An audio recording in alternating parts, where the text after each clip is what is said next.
हरियाणा में विधानसभा के चुनाव होने हैं। 5 अक्टूबर को वोटिंग है, 8 अक्टूबर को नतीजे आएंगे और हरियाणा चुनाव के लिए कांग्रेस के 32 उम्मीदवारों की लिस्ट जारी हो चुकी है।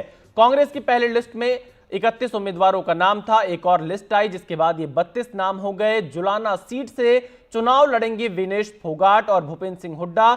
गढ़ी सांपला सीट से विधानसभा का चुनाव लड़ेंगे और इसके साथ ही हरियाणा पीसीसी अध्यक्ष उदय भान होडल सीट से चुनावी मैदान में उतारे गए हैं। और इस लिस्ट में कांग्रेस के ज्यादातर मौजूदा विधायकों को टिकट मिला है। जेल में बंद सोनीपत विधायक सुरेंद्र पवार को भी टिकट दिया गया है। सुरेंद्र पवार के साथ राव दान सिंह, धर्म सिंह छौकर कांग्रेस के ऐसे विधायक हैं जिनके खिलाफ ईडी की कार्रवाई चल रही है।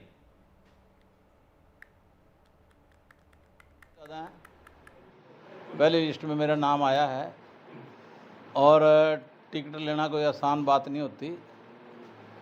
कहीं कमेटी में से होकर के सम्मानित राहुल जी के पास लिस्ट जाती है, नाम जाते हैं, वो अप्रूवल देते हैं और वहाँ से अप्रूवल मिलने के बाद ही लिस्ट नीचे आती है।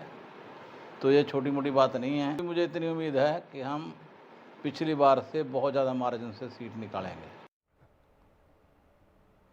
हरियाणा में कांग्रेस के उम्मीदवारों पर और ज्यादा जानकारी दे रहे हैं हमारे संवाददाता मोहम्मद गजाली।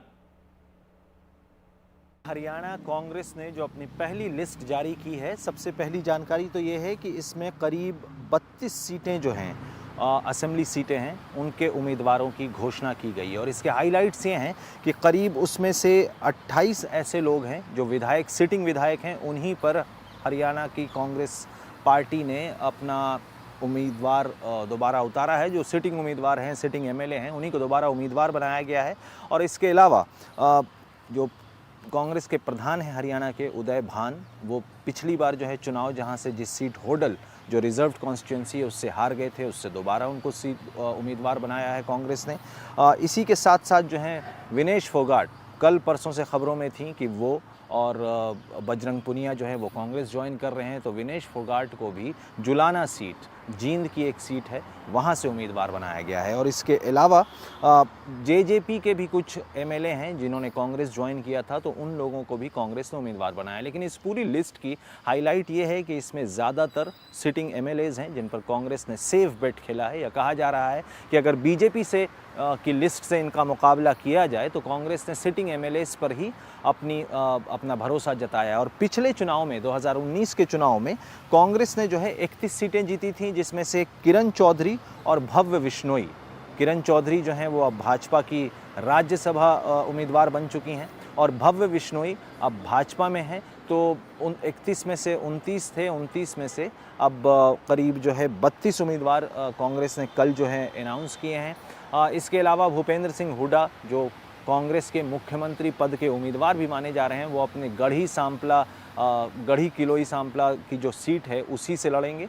साथ ही साथ जो है एक और ख़ास बात देखने को मिल रही है कि भाजपा से अगर इस लिस्ट की कंपैरिजन करें, तुलना करें, तो भाजपा ने कई सिटिंग एमएलएज को टिकट नहीं दिया है और वहाँ पर काफ़ी जो है भाजपा के खेमे में जो है मुखालफत हो रही है, विरोध प्रदर्शन हो रहा है।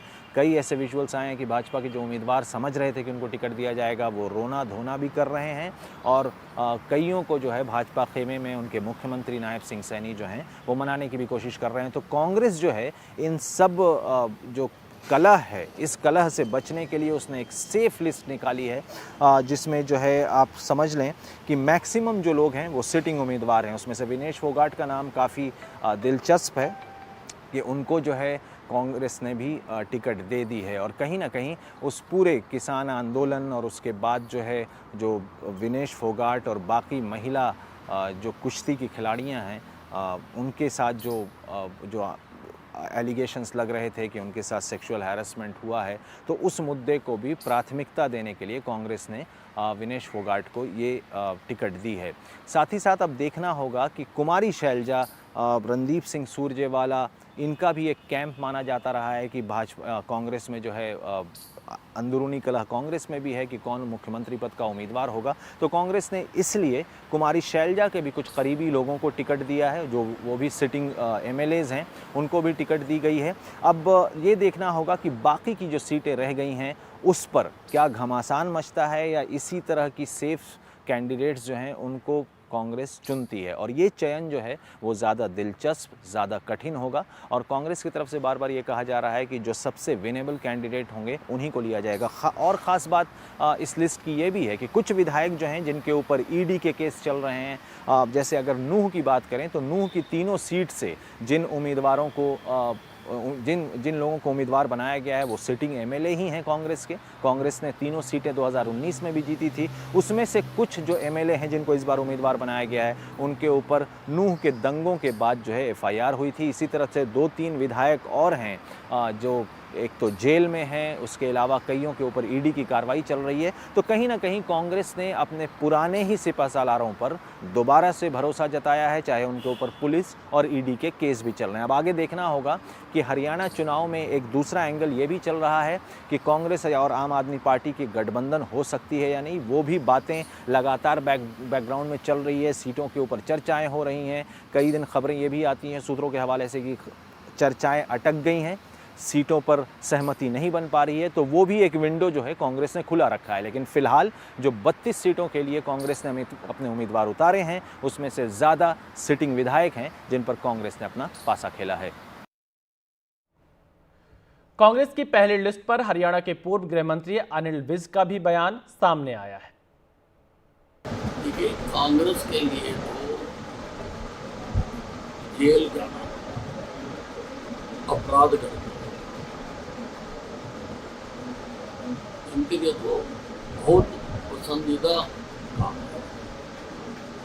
इसलिए हुड्डा साहब के ऊपर भी केस चल रहे हैं, उनका भी नाम है 31 लोगों की लिस्ट में। और सुरेंद्र पवार जी भी जेल में हैं, उनका भी नाम है। अभी और हीरे कितने आते हैं।